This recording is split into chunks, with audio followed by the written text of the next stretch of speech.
بسم اللہ الرحمن الرحیم۔ السلام علیکم۔ ایک شخص بازار میں صدا لگا رہا تھا، گدھا لے لو، 500 روپے میں گدھا لے لو۔ گدھا انتہائی کمزور اور لاکر قسم کا تھا۔ وہاں سے بادشاہ کا اپنے وزیر کے ساتھ گزر ہوا۔ بادشاہ وزیر کے ساتھ گدھے کے پاس آیا اور پوچھا، کتنے کا بیچ رہے ہو؟ اس نے کہا، عالی جاں 500 دینار کا۔ بادشاہ حیران ہوتے ہوئے، اتنا مہنگا گدھا، ایسی کیا خاصیت ہے اس میں؟ وہ کہنے لگا، حضور، جو اس پر بیٹھتا ہے اسے مکہ مدینہ دکھائی دینے لگتا ہے۔ بادشاہ کو یقین نہ آیا اور کہنے لگا، اگر تمہاری بات سچ ہوئی تو ہم اسے 1,00,000 کا خرید لیں گے، لیکن اگر جھوٹ ہوئی تو تمہارا سر قلم کر دیا جائے گا۔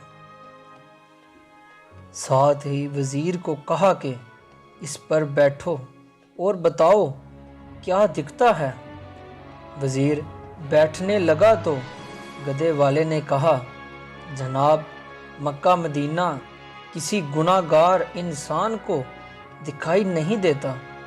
وزیر، ہم گناہ گار نہیں، ہٹو سامنے سے۔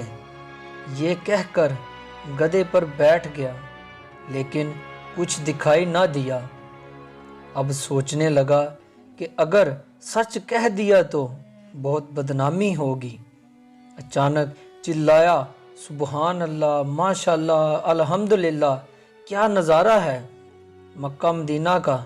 بادشاہ نے تجسس میں کہا، ہٹو جلدی، ہمیں بھی دیکھنے دو، اور خود گدھے پر بیٹھ گیا۔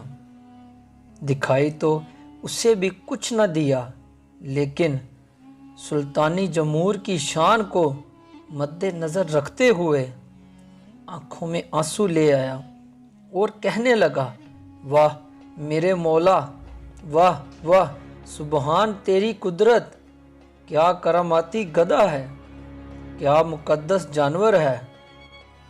میرا وزیر مجھ جتنا نیک نہیں تھا، اسے صرف مکہ مدینہ دکھائی دیا، مجھے تو ساتھ ساتھ جنت بھی دکھائی دے رہی ہے۔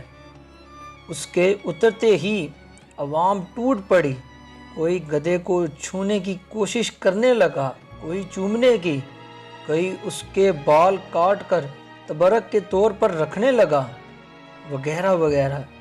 ذرا غور کریں، یہی حال کچھ ہمارے معاشرے میں بس رہے کچھ جعل سازوں اور مکاروں کا ہے، جنہوں نے دینی اصلاحات اور دین کے نام پر فریب دینے کا بیڑا اٹھا رکھا ہے، اور سادہ لوگ عوام بھی اندھے کانے بن کر پیچھے چل پڑتے ہیں۔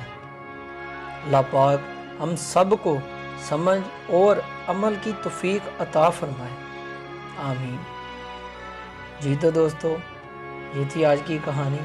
اگر آپ کو کہانی اچھی لگی ہو تو ویڈیو کو لائک کریں، اور ابھی تک آپ نے میرے چینل کو سبسکرائب نہیں کیا تو پلیز چینل کو ضرور سبسکرائب کریں۔ دعاؤں میں یاد رکھیے گا۔ دیجیے گا اجازت۔ اللہ حافظ، اللہ نگہبان۔